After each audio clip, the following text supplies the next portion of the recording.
weaponizing religion, physical abuse in a home, the wrong misuse of the scriptures, talking about wives submitting to their husbands, and the wrong misuse of the way of church discipline for a member of a church.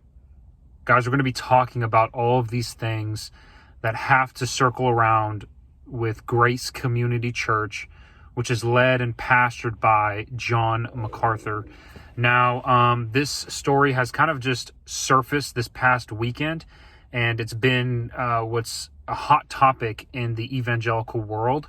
And if you haven't heard of it, if you don't know what's going on, guys, this video is going to be breaking it down, and I'm also going to give you my response to what our reaction should be with all of this.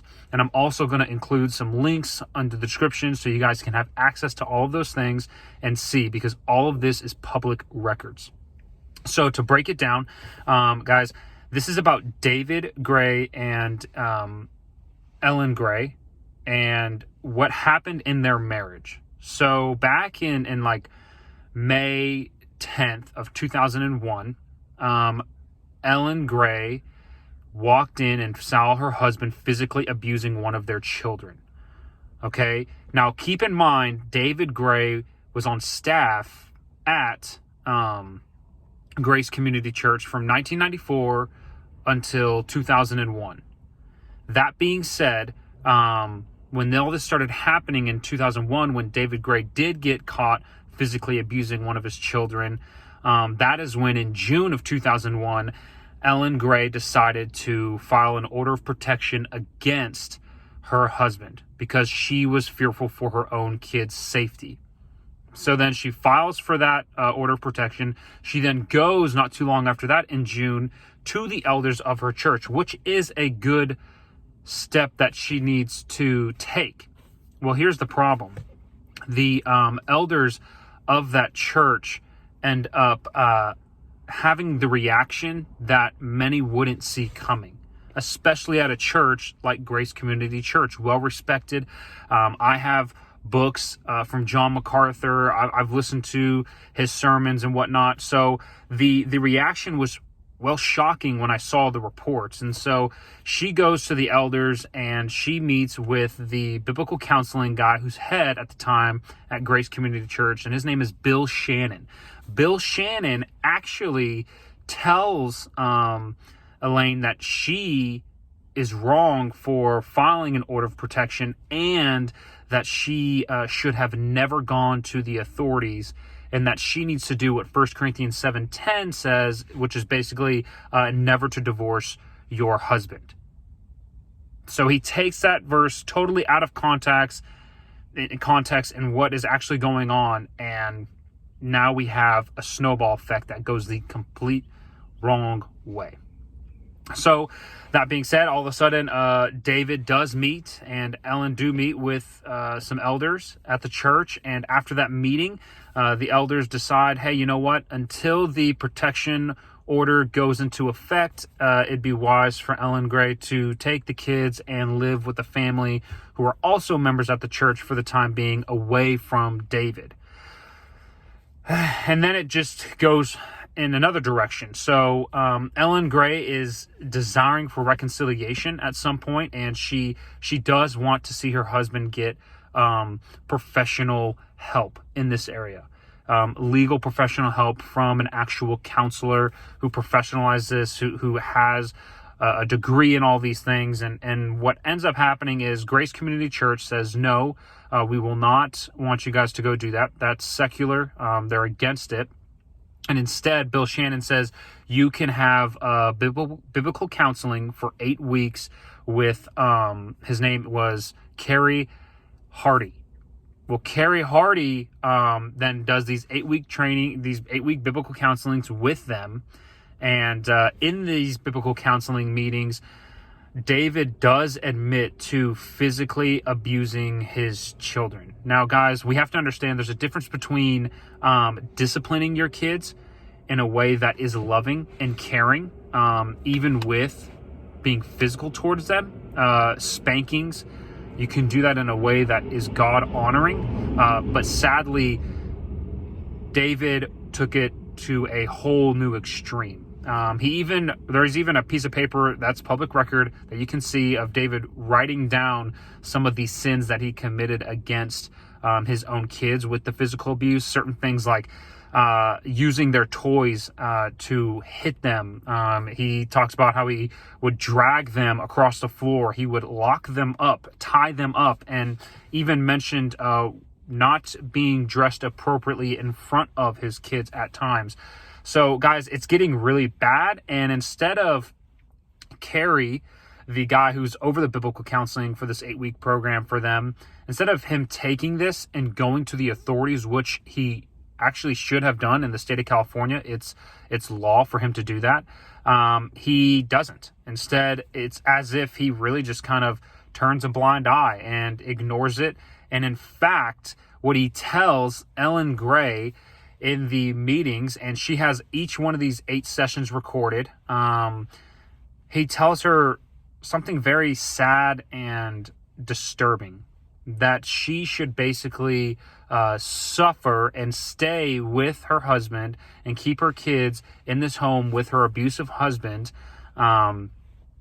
She should stay with him and suffer this abuse to model for her children what it means to suffer for Christ's sake. Way out of Looneyville. That is weird. That is not biblical. She is not subject to stay with her husband. He is physically abusing the kids, and it gets far worse as she finds out later on. But for this time being, we have Bill Shannon, to give you a recap, who is head of biblical counseling, gives them over to Carrie. Carrie then is the counselor for this 8-week program. He's not a professional counselor, but he is biblically counseling them through this and not showing any help for Ellen Gray and her situation and the kids' situations.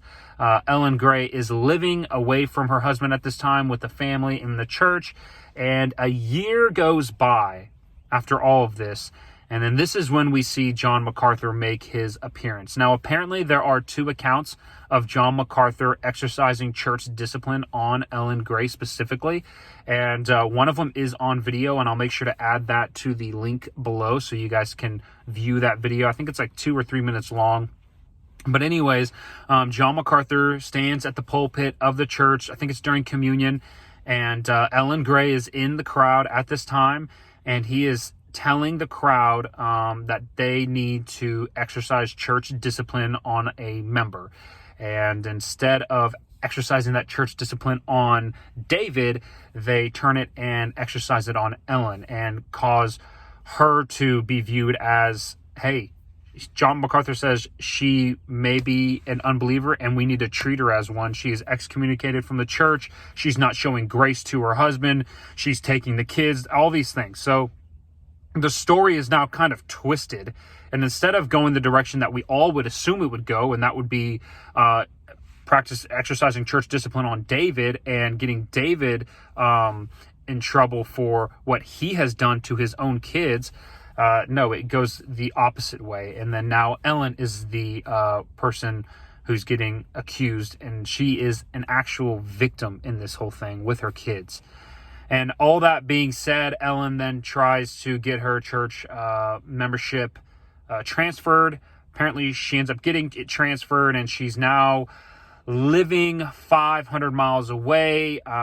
David's, he does not get to come back as the Bible music children's person at Grace Community Church after 2001. I think he loses his job or doesn't get his job re-upped. I think it's like sometime in November of 2001.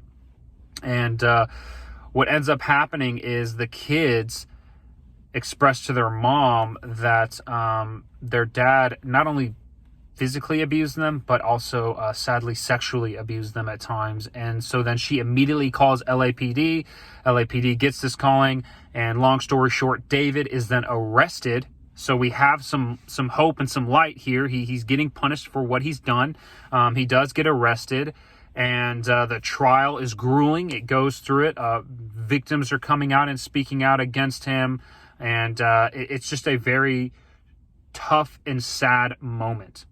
So we feel like, okay, this is going to go in the right direction. John MacArthur, now he knows. Like there is no excuse. It's been proven. It's factual. David has admitted to these things, and John MacArthur has exercised church discipline twice on Ellen Gray.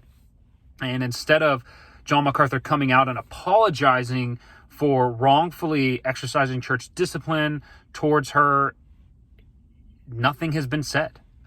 It's been quiet. Now, apparently the Shepherds Conference was going on recently, or is going on recently over at Grace Community Church, and this has resurfaced because the kids are now old and they're adults now, and so Ellen feels safe coming out more with this.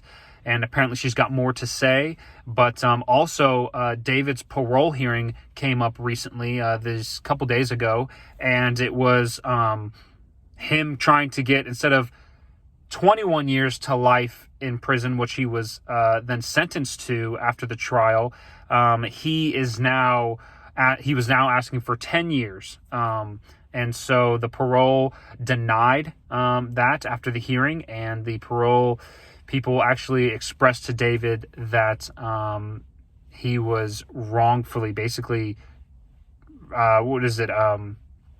wrongfully using religion in the way that he did. And so very, very encouraging to hear that news, that his parole got denied. Now, that doesn't mean there's not grace for him. That doesn't mean that there isn't forgiveness there, but there is punishment for that. And so what is our stance? We have this whole scenario broken down. We even have now, if you talk with inmates and whatnot at that prison, they've come out and said, David's a great guy. David is very kind and nice and generous, and he's a missionary. He's actually been sharing the Gospels and the scriptures with other inmates. And so what do we do with all this? How do we take this in? Well, we see that Grace Community Church really screwed up majorly. And that doesn't need to go unnoticed. It needs to be noticed, and it needs to be corrected. And so hopefully Grace Community Church, has been about a week since this broke news, hasn't said anything. Hopefully they say something soon. Hopefully John MacArthur himself says something about this, and they address the situation and correct it, because it needs to be addressed and corrected. The scriptures were misused. Ellen was mistreated, and so were her kids. And David is looked at as a saint, and he's just not. He practiced wicked physical and sexual abuse against his own children. And thankfully he is in prison still, and he still is, being punished for what he's done, what he committed against his kids. All this being said, guys, we need to be praying for Grace Community Church. We need to be praying for John MacArthur. We do need to be praying for David. We need to be praying for Ellen and her kids, the ones who are the victims in all this, because this is important, guys. We need to glorify God, and we need to honor him, and we shouldn't just cancel out Grace Community Church and say they're just wicked and evil and not listen to them anymore. But we need to evaluate the whole situation with open eyes and open ears, and do it in a way that glorifies the Lord. So be praying for them, guys. I'm sure there'll be more that comes out. And that being said, part 2 will be happening if that's the case. But there's links and everything at the palm of your hand. Please check it out. Keep in touch with what's going on, and be praying for all these people. Walk in love towards all these people, but also call it out when it needs to be called out. God bless, and have a wonderful rest of your day.